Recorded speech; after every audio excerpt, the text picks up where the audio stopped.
श्री गुरुभ्यो नमः। श्री गणेशाय नमः। श्रुतिस्मृतिपुराणानाम् आलयं करुणालयं नमामि भगवत्पादं शङ्करं लोकशङ्करं शङ्करं शङ्कराचार्यं केशवं बादरायणं सूत्रभाष्यकृतौ वन्दे भगवन्तौ पुनः पुनः। ईश्वरो गुरुरात्मेति मूर्तिभेदविभागिने व्योमवद्व्याप्तदेहाय दक्षिणामूर्तये नमः। श्लोक नंबर 7। क्वणित्काञ्चिदाम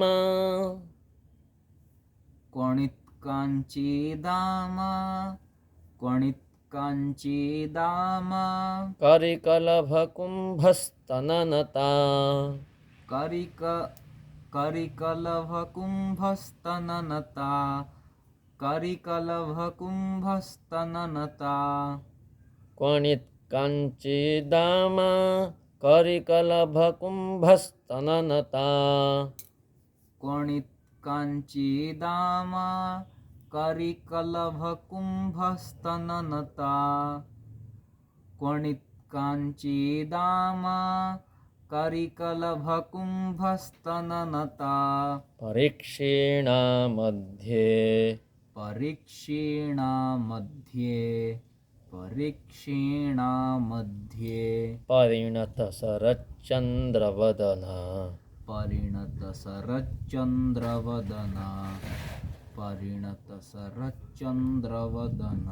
परीक्षीणा मध्ये परिणतशरच्चन्द्रवदना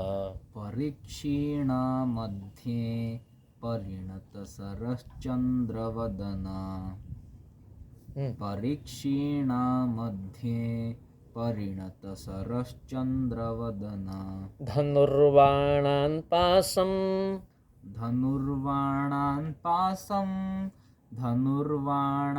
पासं शृणिमपि दधाना करतलैः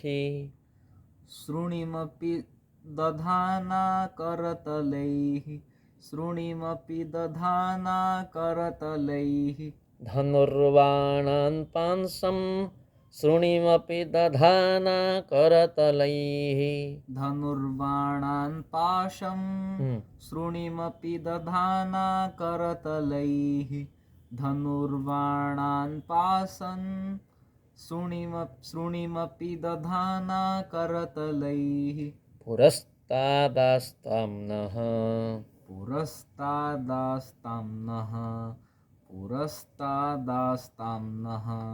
पुरमथितुराहो पुरुषिका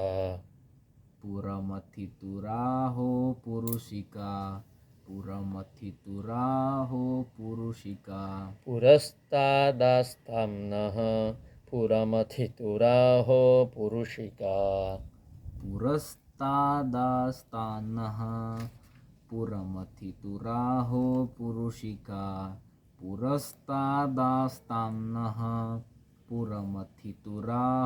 पुरुषिका क्वणत्काञ्चिदाम करिकलभकुम्भस्तननता परीक्षीणा मध्ये परिणतशरच्चन्द्रवदना धनुर्वाणान् पाशं शृणिमपि दधाना करतलैः पुरस्तादास्ताम्नः पुरमथितुराहो पुरुषिका क्वणत्काञ्चिदाम